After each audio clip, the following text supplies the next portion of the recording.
connaître l'histoire justement pour qu'elle ne se répète pas quelque part.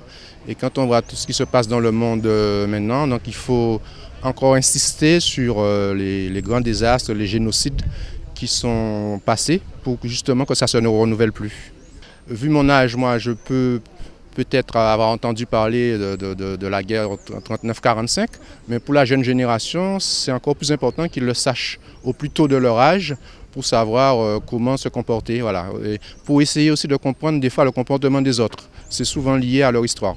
Je suis là en tant que premier vice-président, représentant la collectivité départementale, au nom de la présidente du conseil départemental aussi, parce que nous tenions à être là, parce que c'est la mémoire qui fait vivre le présent. Et donc, pour que nos jeunes puissent être formés, être informés de ce qui s'est passé avant et qu'ils puissent justement ne pas refaire les erreurs du passé.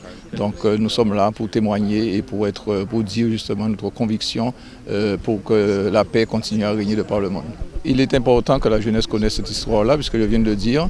Il s'agit de connaître le passé, comme ça sera le cas pour le Memorial Act, pour qu'on ne puisse pas justement renouveler les mêmes erreurs de par le passé et que puisque l'avenir puisse s'inscrire justement en lettres de paix. L'histoire, mais c'est la commémoration, c'est quand même une initiative qui doit rester, surtout par les temps qui sont actuellement les temps où la xénophobie reprend le dessus, où l'incompréhension règne, où nous voyons ce qui se passe, ce qui s'est passé encore tout récemment à Paris. Donc nous devons être rassemblés avec nos forces pour combattre ces idées qui ne sont plus, je dirais, des idées de loin, mais nous devons tenir bien, faire comprendre à la nouvelle génération qu'il faut qu'il y ait ces perpétueurs de souvenirs, rester dans les souvenirs, perpétuer ces souvenirs, continuer à propager une parole, je dirais, de calme, mais surtout parole qui va emmener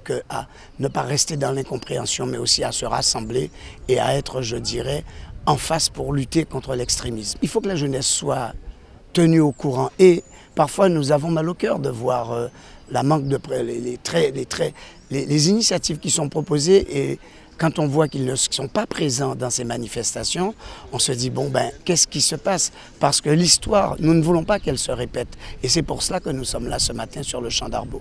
Bien sûr, c'est l'histoire nationale et c'est une grande page, un grand moment douloureux de notre histoire nationale, donc il est important que tout le monde la connaisse. D'autant plus important après ce qui s'est passé en janvier, où on peut craindre le retour de tensions dans notre société, d'antisémitisme, de racisme, de xénophobie. Donc ce genre d'événement est important parce qu'il nous permet de nous remémorer, de nous souvenir et évidemment d'avoir une attitude positive par rapport à l'avenir. Oui, c'est important que l'unité nationale soit composée ici au travers des représentants des différents secteurs de la société guadeloupéenne.